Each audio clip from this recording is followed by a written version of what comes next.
When I say Twilight, what do you think about? You're probably thinking of the vampires, the werewolves, or the blue filter.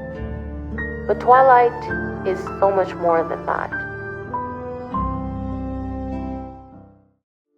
Twilight is the story of a young girl, Bella Swan, falling in love with a vampire, Edward Cullen, and having a complicated friendship with a werewolf, Jacob Black, for whom she happens to have deeper feelings for.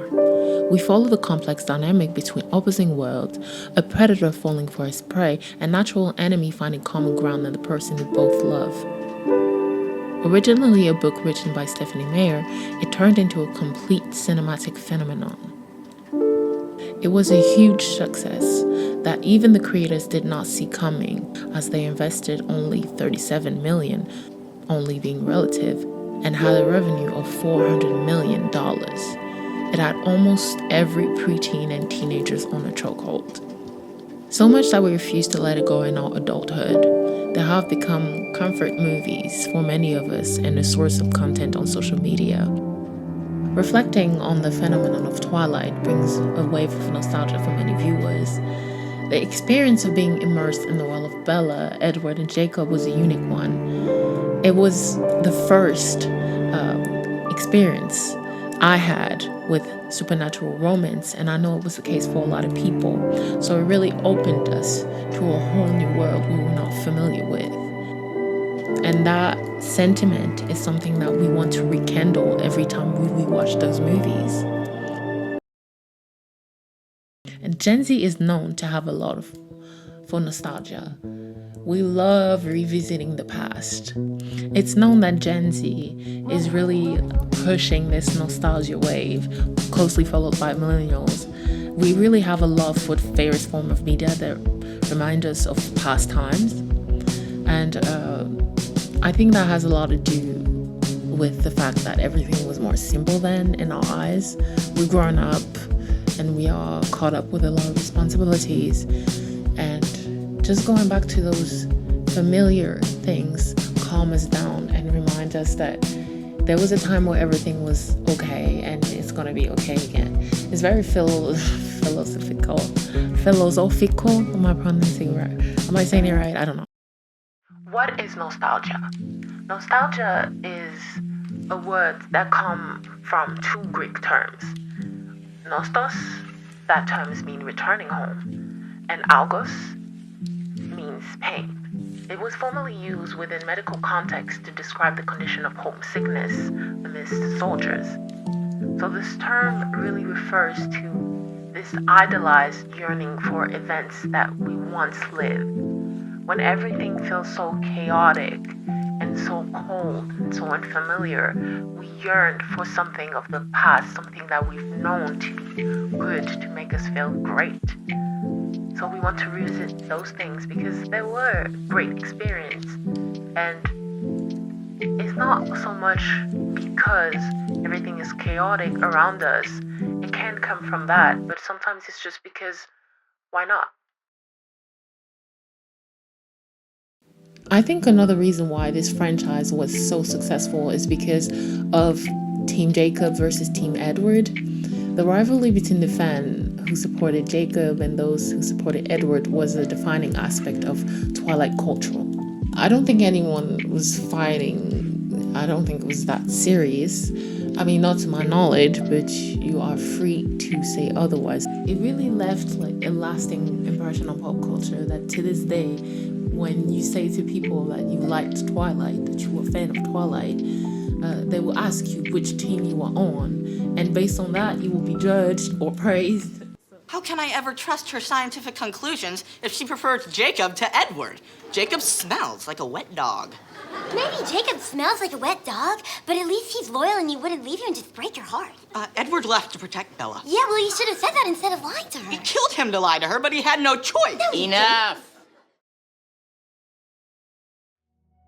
Either team, you had strong argument for who you were into. whether it was Edward because he was a gentleman and he was very romantic, or Jacob because he was easygoing and very warm. You had your reason, and they were valid because both of these guys were great. I mean, Jacob had a falling out when he imprinted on the baby, but we're not talking about that. The whole team Jacob is in denial about that. Another reason why this franchise was as big as it was is because the story was solid. And yes, it had its flaws, little plot holes here and there, a little cringy dialogue here and there, but it really is an engaging story. And to this day, you have people who are introduced to Twilight for the first time, and yes, they cringe at this and that because it is very, some things didn't age well, but like I said, the story is very engaging. But I think essentially what really captured our heart is the fact that even though we're talking about werewolves, vampires, and all that, those characters had very human traits and struggles that really made them relatable.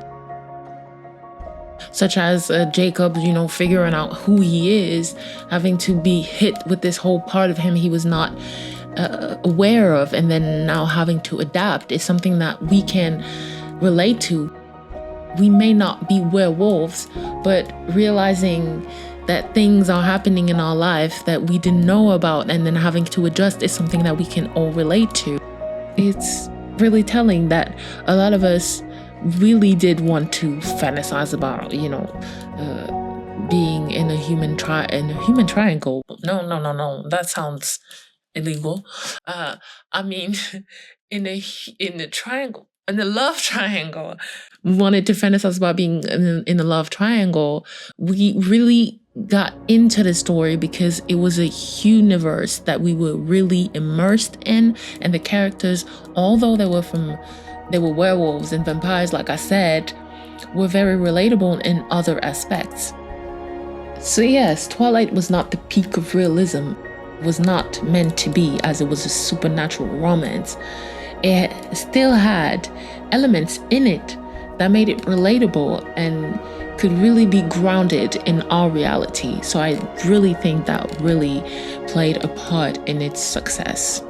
Twilight really revolutionized the way that vampires were portrayed in the media.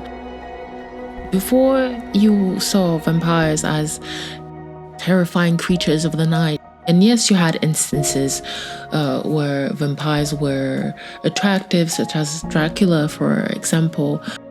You never really saw them as human as we saw them in Twilight.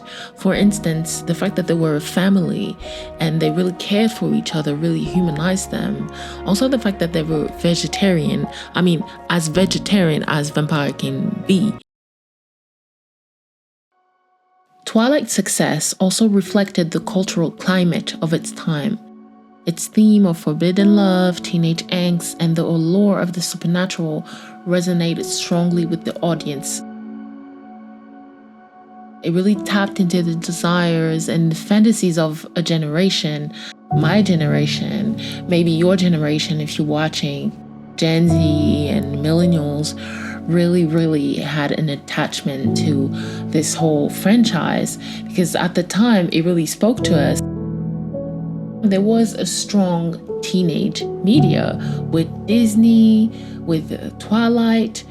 We really had a strong demand and a strong response.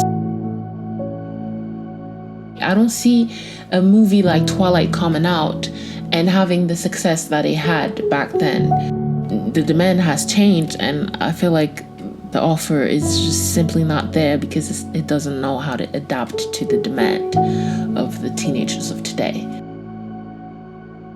Additionally, the rise of social media played a significant role in amplifying the fandom and fueling discussions around the series.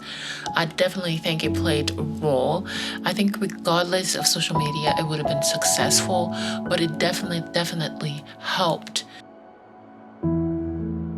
and really gave an outlet for fans to be more passionate and feel a sense of camaraderie, a sense of belonging in a community.